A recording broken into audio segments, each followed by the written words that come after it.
Olá pessoal, chegamos a mais uma aula de matemática, nossa 10ª aula.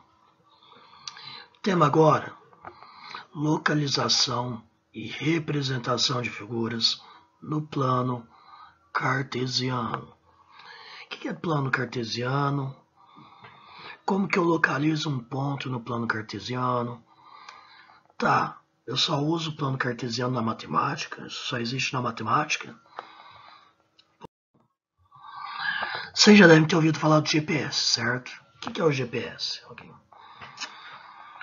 GPS, com certeza vocês já ouviram falar, é chamado Sistema de Posicionamento Global, em inglês, Global Positioning System. Bom, ele é usado para determinar a posição de algum ponto, de algum objeto no mundo, no globo. Então, sempre que eu quero encontrar algum ponto, algum lugar, eu uso GPS. Como que ele funciona? Da seguinte maneira. Bom, são 24 satélites ao todo, e eles completam a volta na Terra, giram em redor da Terra, na atmosfera, tal, acima da atmosfera. De que maneira? De forma que qualquer ponto da Terra, qualquer que seja, ele esteja ao alcance de pelo menos 4 desses satélites. Então, qualquer ponto na Terra, ele está sob o alcance de 4 desses satélites. Aí o que acontece? Eu quero determinar a posição de um ponto. Então, esse objeto, ele emite um sinal para os satélites. Aí, esse satélite, cada um deles vai calcular a distância desse ponto para o satélite. Vai fazer o que a gente chama de triangulação. O que é isso? Com 3 desses pontos, forma-se um triângulo, a gente determina que aquele ponto está dentro desse triângulo de área. E aí, a gente já determina uma posição aproximada.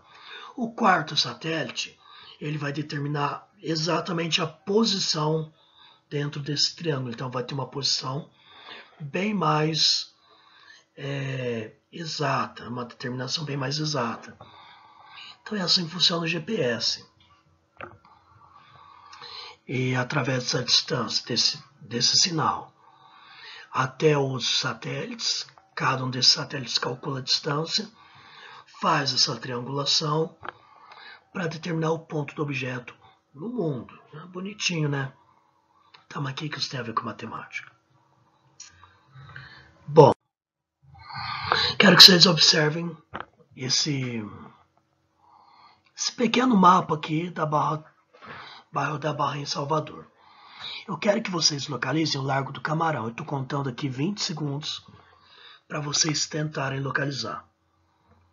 Quero ver se vocês conseguem.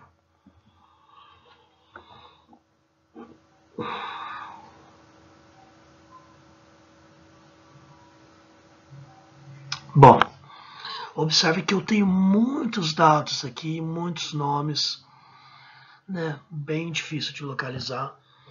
Bom, o meu Largo do Camarão, ele fica ali na rua Professor Sabino, lá, subindo o Morro Cristo. Bom, ali naquele canto. Bom, mas vamos ao que interessa. Sem um ponto de referência, fica difícil a gente localizar algum ponto, certo? É complicado para a gente localizar algum ponto sem ter uma referência. Agora você pega, vamos supor que a gente queria achar esse lugar no mapa inteiro, né? Pega o mapa inteiro da cidade, vai ficar bem mais difícil de achar aquele ponto. Então o que foi criado?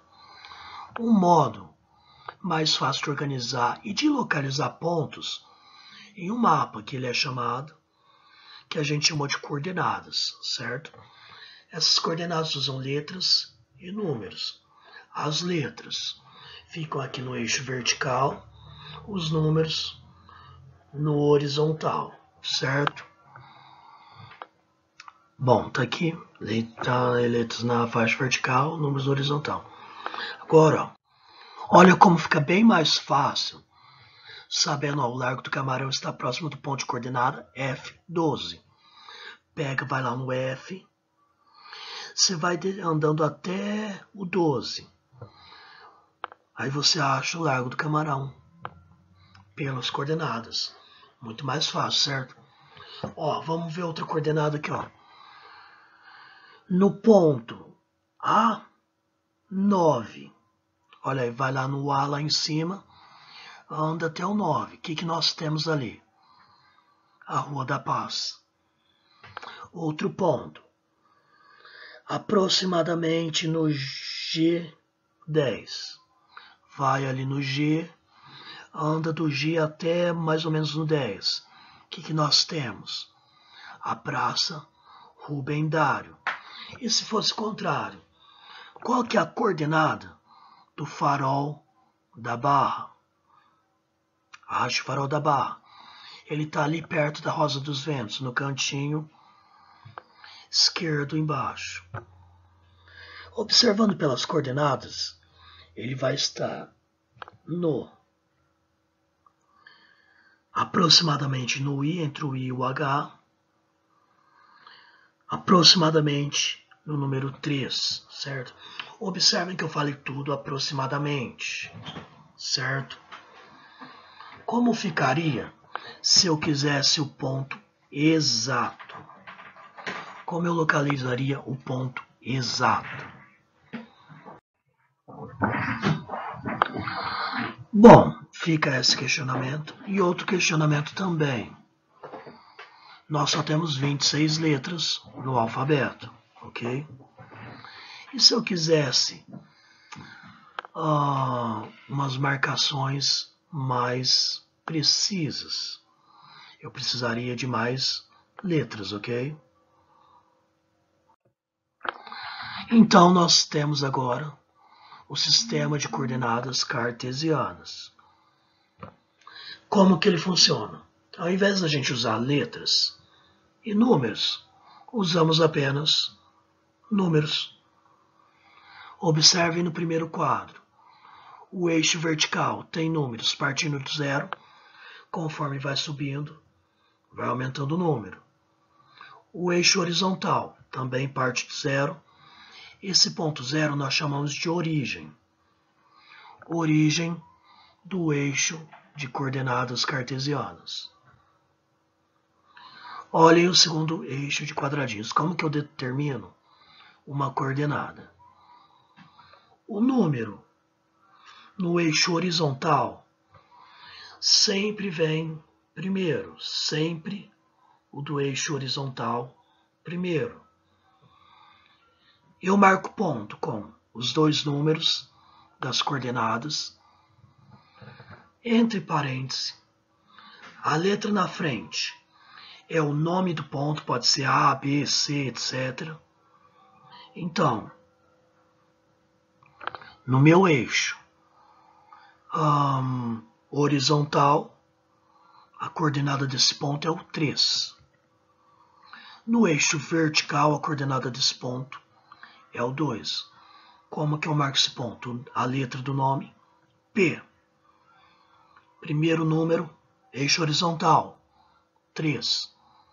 Segundo número, eixo vertical, 2.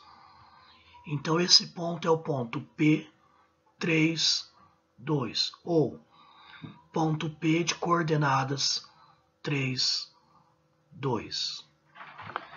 Bom, gente, como que eu marcaria então, por exemplo, se eu quisesse marcar esse ponto aqui, ó?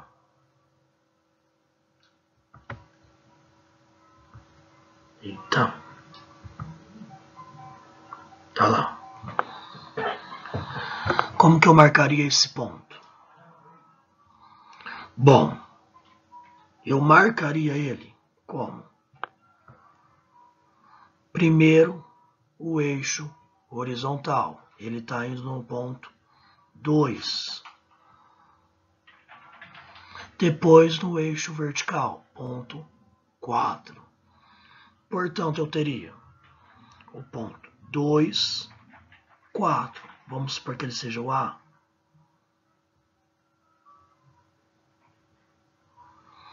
Então eu tenho aqui o ponto 2, 4, ok? Bom, em suma, essa é a nossa aula de hoje, para vocês terem familiaridade com as coordenadas cartesianas. Não se esqueçam disso, gente, muita gente confunde. Primeiro número sempre é o do eixo horizontal, que está deitado, ok? Segundo, vertical, em pé. Bom, tenham um bom estudo em casa, pessoal. Essa é a nossa aula sobre o eixo cartesiano. Na próxima aula, vamos aprofundar nessa marcação de pontos e entrar em ampliação de figuras, ok? Até a próxima aula.